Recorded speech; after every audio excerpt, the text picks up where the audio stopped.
10-Minute Murder contains depictions of actual crimes. What you are about to hear is real and violent in nature. Discretion is advised. This is 10-Minute Murder.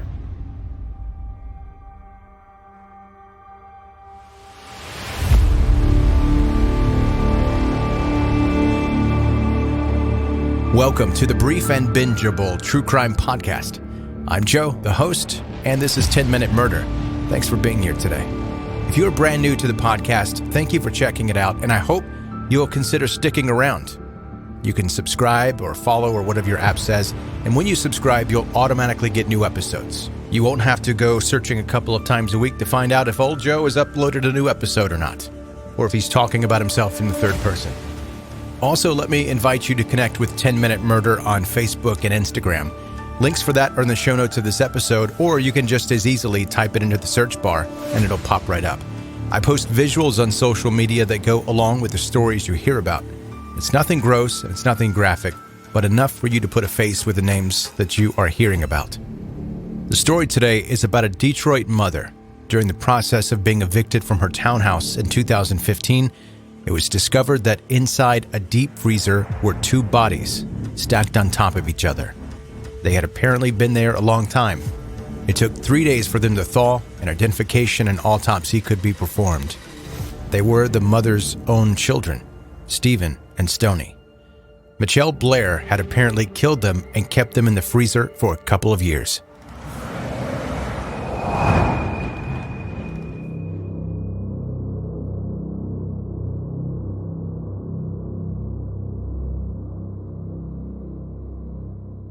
Mitchelle Blair wanted everyone to think she was a loving mother, a mother that would bend over backward to provide for her children. That's the face that she put on to the people on the outside. But in the privacy behind her front door, she was angry and abusive. She had 4 children. Stoni and Gabby were the 2 girls, and they had the same father, and the 2 boys, Stephen and Matthew, and they had the same father. Mitchelle and her 4 kids lived in a Detroit, Michigan townhouse that they rented. Mitchelle had a hard time keeping a job, which made paying the rent difficult. Welfare provided some assistance, and family members helped as well. The help from family eventually ran out. They told her that they could no longer afford to keep giving her money and suggested that she go find a job, any job, or go to school to learn a skill or trade. But they would definitely not be providing any more monetary help. She ignored their advice. On March 24th, 2015, a crew of people ordered by the 36th District Court entered the home and started moving Mitchelle's stuff out. She had been evicted for non-payment. Mitchelle wasn't home. She was over at her neighbor's house with 2 of her children. Inside the townhouse, it was a mess. Absolutely trashed. In the living room, there was a large, white, deep freezer. When the crew opened the lid, they saw on top the body of a girl wrapped in plastic. That girl ended up being 13-year-old Stoni Blair. They closed the lid and called the police. When the police arrived, they found that below Stoni was her 8-year-old half-brother, Stephen. Neighbors tipped off police that Mitchelle was hiding out at another neighbor's house. They found her and took her into custody. Mitchelle didn't act shocked or deny anything. She simply said, "I'm sorry." The bodies were sent to the medical examiner, where it took a few days for them to thaw. The medical examiner determined that their deaths were caused by severe beatings and burns, and they had been in the freezer for more than 2 years.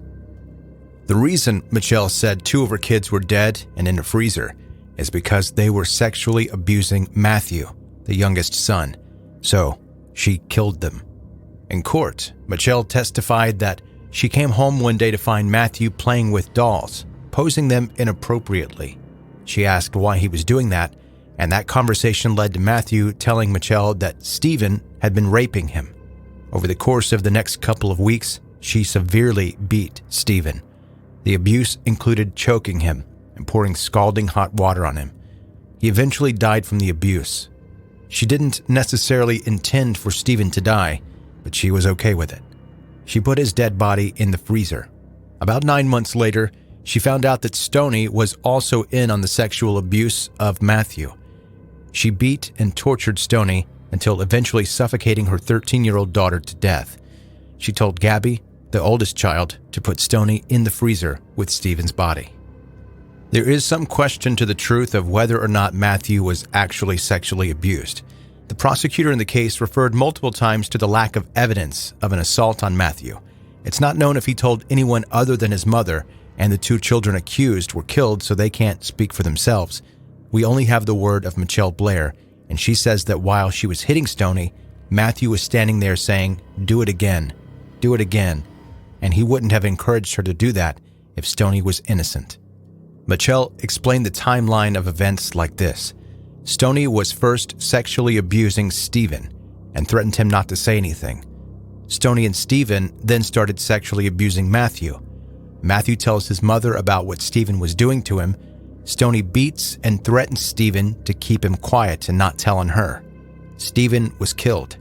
Mitchelle found out 9 months later that Stoni was abusing Matthew, and also discovered that she had been doing the same thing to Stephen previously. Stoni was killed. I came home one day.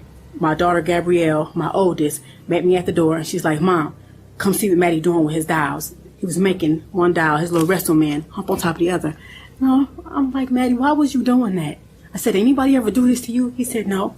I said, "Then why are you doing that?" And he said, "Yes, Stephen did." And I was like, and I went upstairs and I said, "Stephen, Matthew said you was humping on him." And then Stephen stood up and he looked at me, and right then I could tell something was wrong in his face, because he was just like this. "Tell me the fucking truth. Was you humping on Matthew?" He said, "Yes, but that was all." And I said, "Did you hump on him with your underwear off?" He said, "No." Matthew yelled out, "Yes, he did." And I just remember going in the hallway, walking back and forth, and I walked back up and I was like, "You fucked your brother." So I started punching Stephen. Matthew at this point is just spilling out. And Mom, and he's doing like this, and he do this thing almost every night. The reason I put bags over Stephen's head is because we had Maddie, I thought Maddie peed in the bed.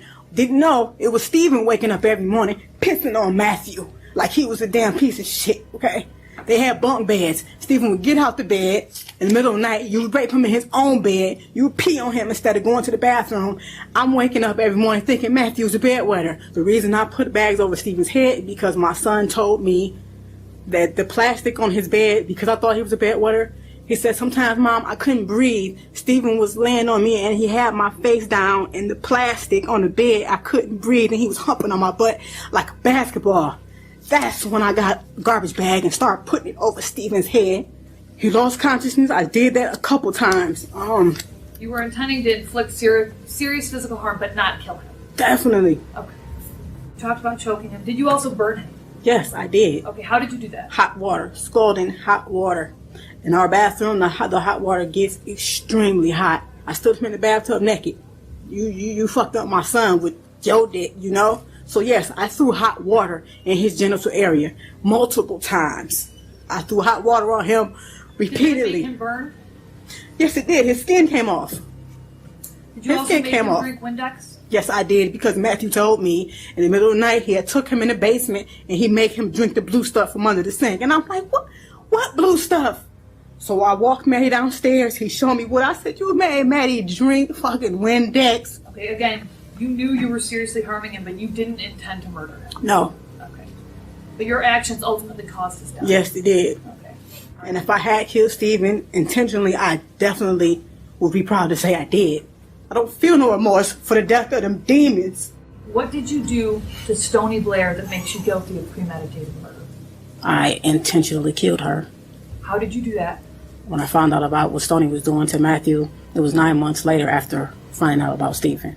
So for the whole 9 months we were in the house, she was still raping my child. I did not know that. When I first found out, after Maddie told me, I repeatedly punched her.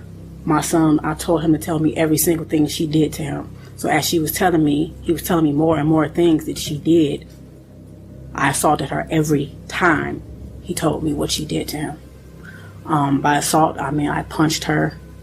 I have put a bag over her head till she lost consciousness. I threw hot water on her. Did you hit her in the head with a wooden stick? Yes, I hit her on her head multiple times, over and over. I hit her on her back. I kicked her.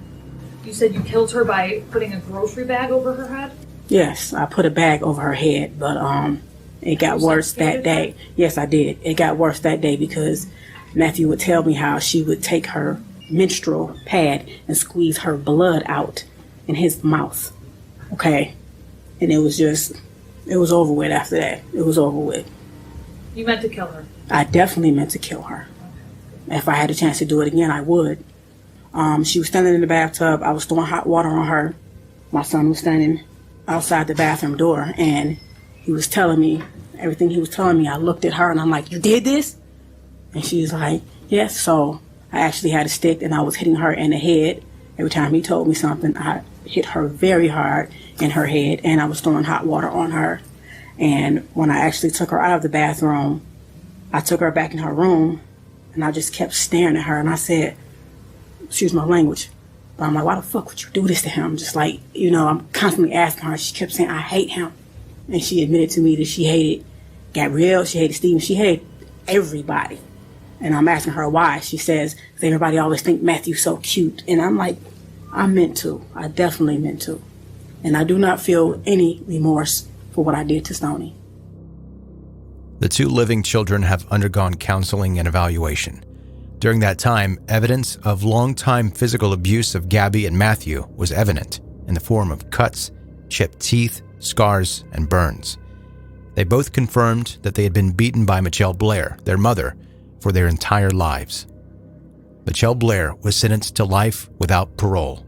She will never be released from prison.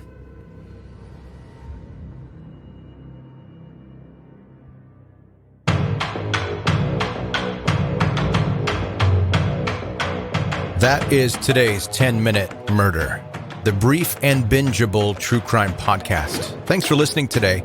And if you have a story you'd like for me to possibly cover here on this podcast, you can email it to me, 10minutemurder@gmail.com.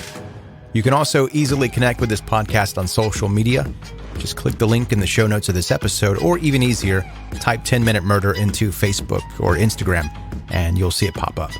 If you happen to listen on Apple Podcasts, it would make my day if you left a 5-star review. And doing that, it helps the show grow and reach more and more weirdos like us that are into the true crime genre. Before you go, if you aren't subscribed to 10-Minute Murder, wherever you're listening right now, hit the subscribe button and you will never miss another episode. If you have friends that are into brief true crime stories, tell them about 10-Minute Murder. Thanks for listening. Have a good night.